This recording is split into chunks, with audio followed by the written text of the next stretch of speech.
on this talk the other day, I thought, wow, you know, I could take this topic, let it go, in a bunch of different directions. I could totally take it in the direction that Amy just sang about, as in let it go, let your uniqueness go, let your energy just go, just be who you came here to be. I like that direction, could you tell? Because I'm all about encouraging people to be who they came here to be, to let their light shine, to be who they are. And it's also a very spiritual concept. Because when we understand how spirit works, how the universe works, we understand that each one of us has something perfectly unique, something perfectly special that they bring to life. And when we understand how it all works, we understand that we're all part of this tapestry of life. And without us giving our gift, the world would be incomplete.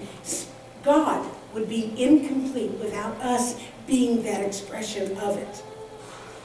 But so many of us were taught, just like in the song, that we need to keep our uniqueness to ourselves, right? Don't stand out, don't be different, try to fit in.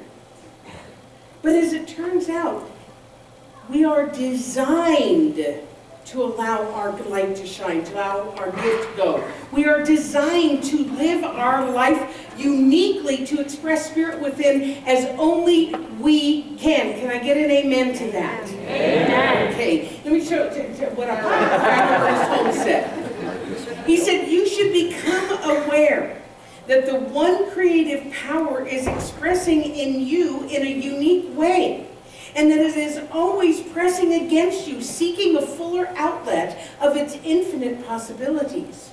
You do not have to imitate or compete. You are a special creation of God. Yeah? Well, needless to say, I could spend the whole morning talking about that, because that's my stuff, right? However, there are other ways of using the term let it go that also apply.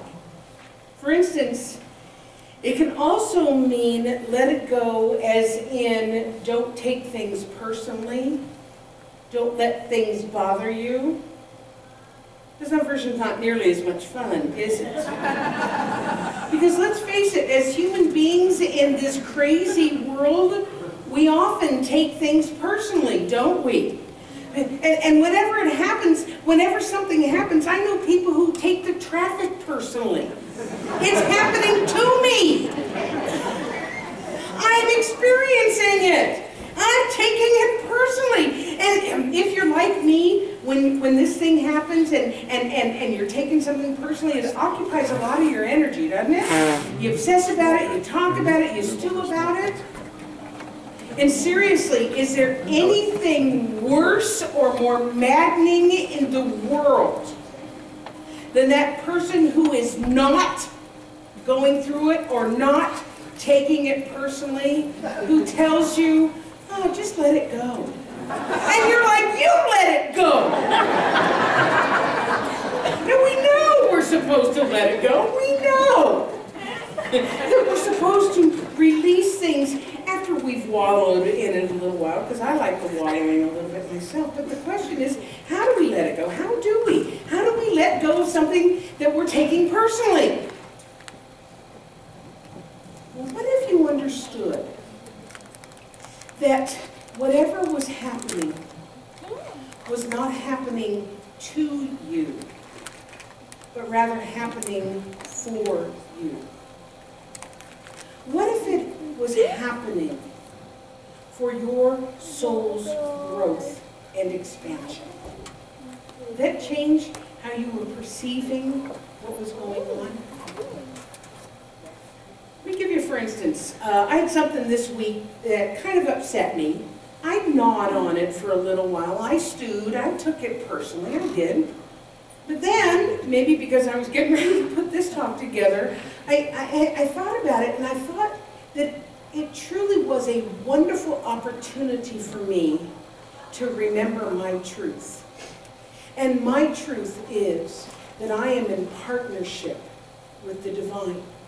So no matter what happens that may upset me or a situation that may be going on, I know in my heart of hearts that I'm going to be all right in spite of what's happening to me.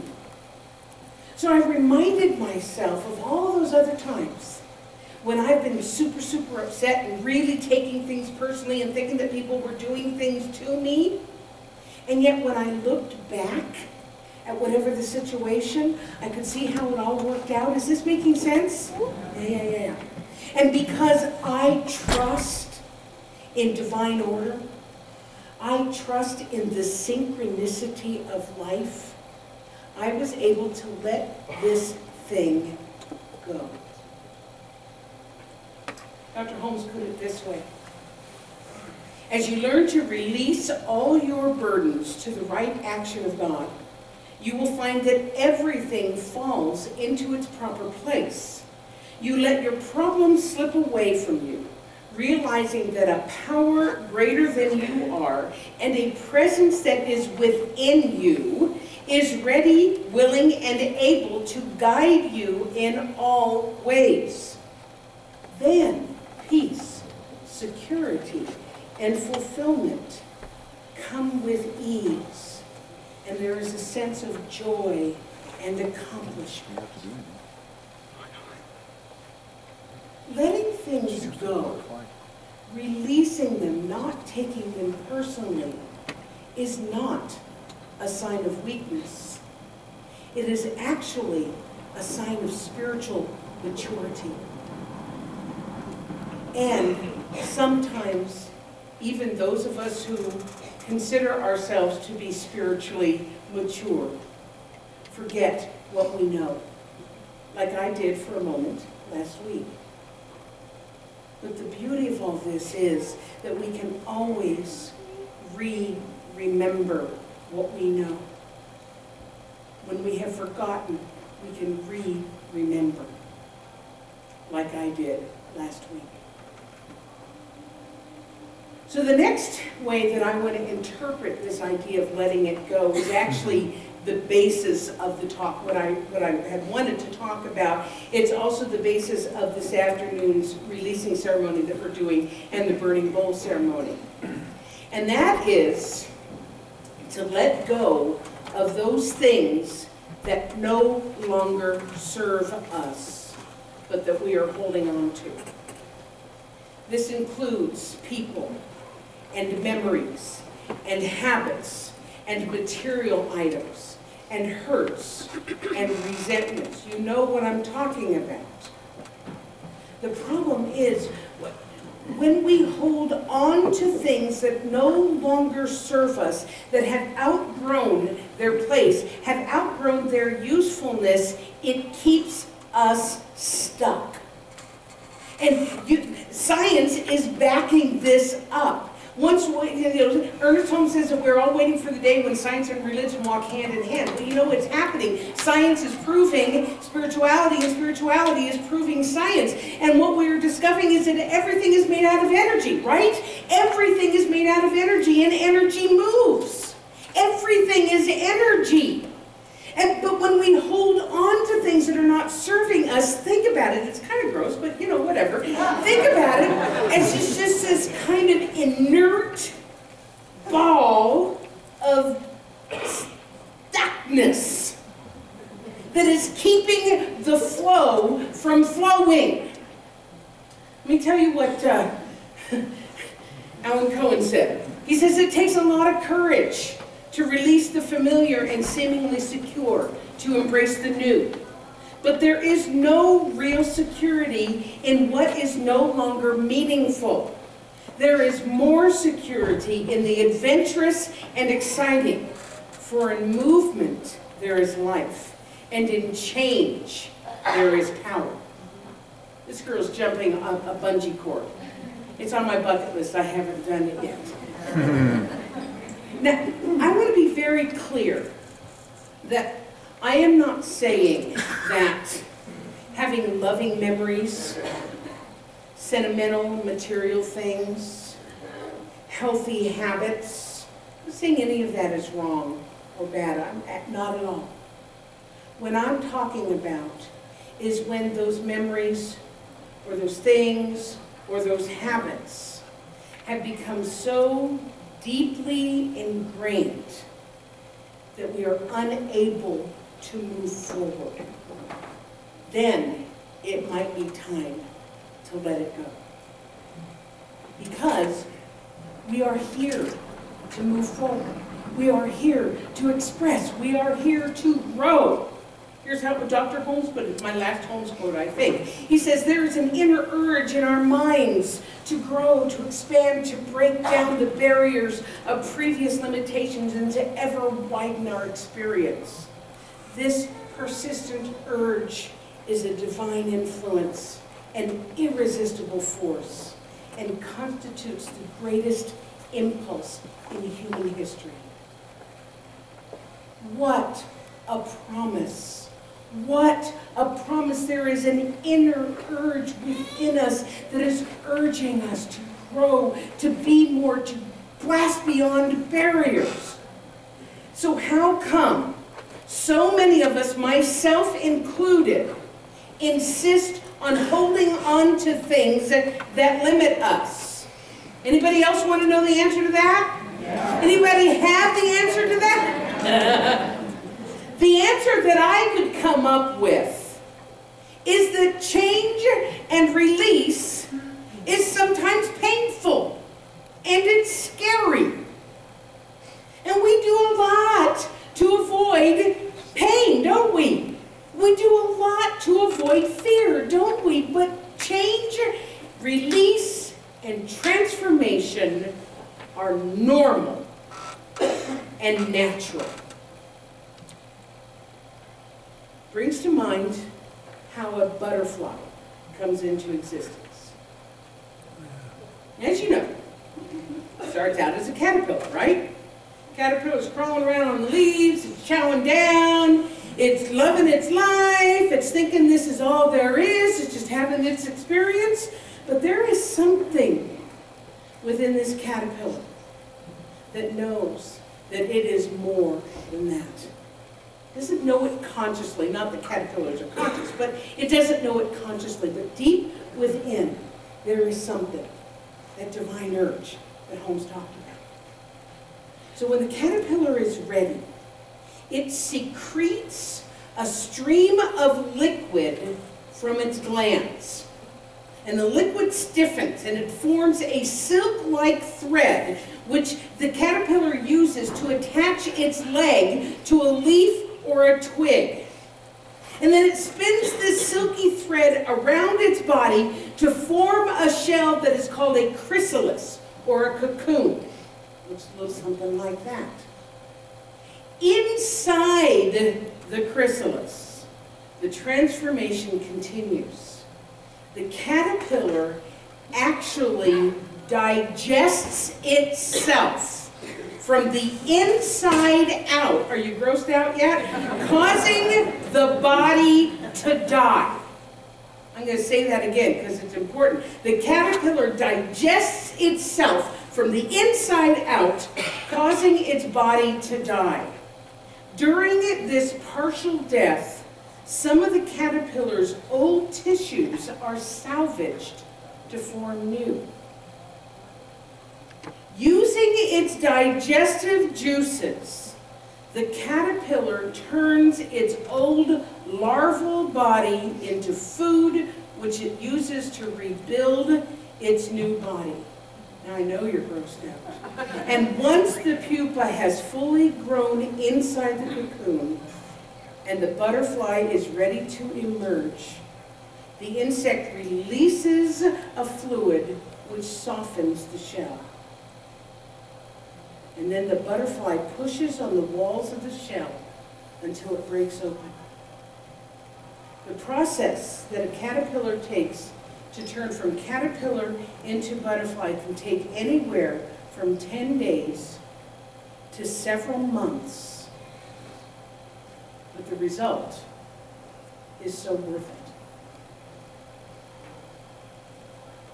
it. Now, do you suppose that process of transformation was a little bit uncomfortable for the caterpillar?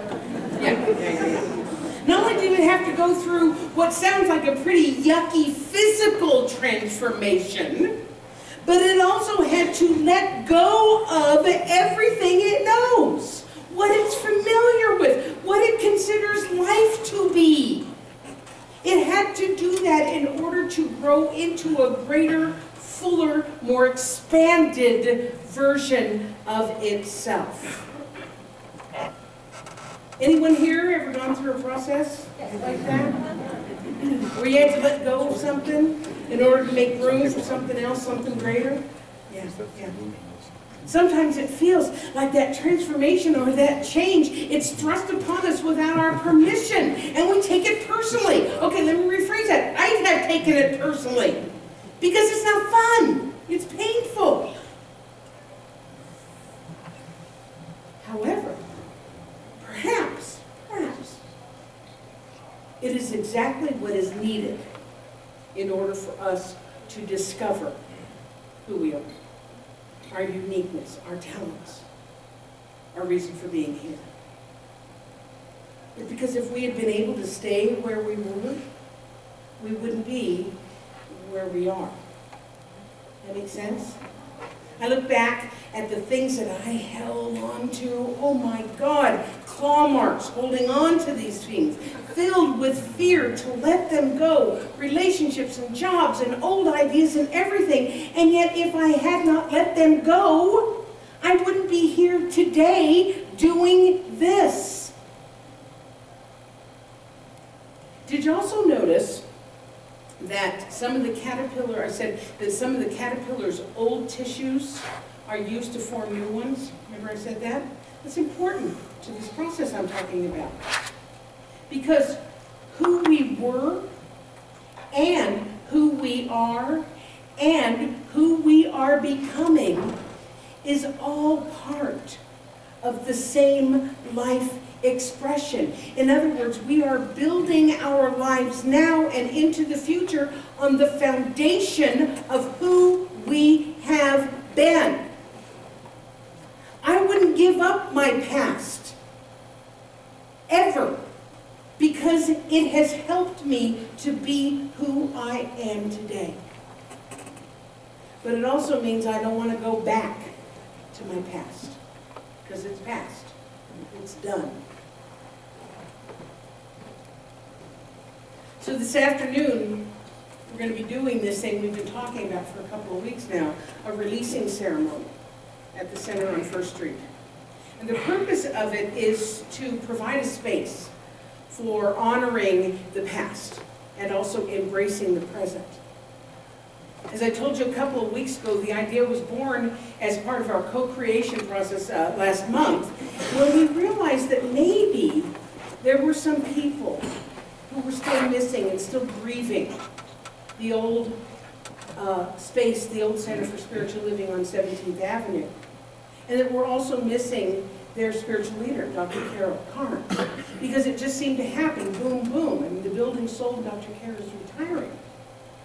So we decided that we wanted to have a ceremony that allows all people to celebrate all the incarnations of the Calgary Center for Spiritual Living, which used to be the Calgary Center for Positive Living, which used to be, help me out here, Ed, what was the name before Positive Living? Ed? Center for Positive Living. What was before that? Institute for Creative Living.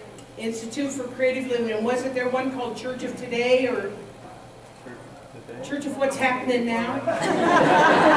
Anyway, it's had several incarnations. It's had several incarnations. So we want to honor that. We want to recognize that. We want to celebrate that.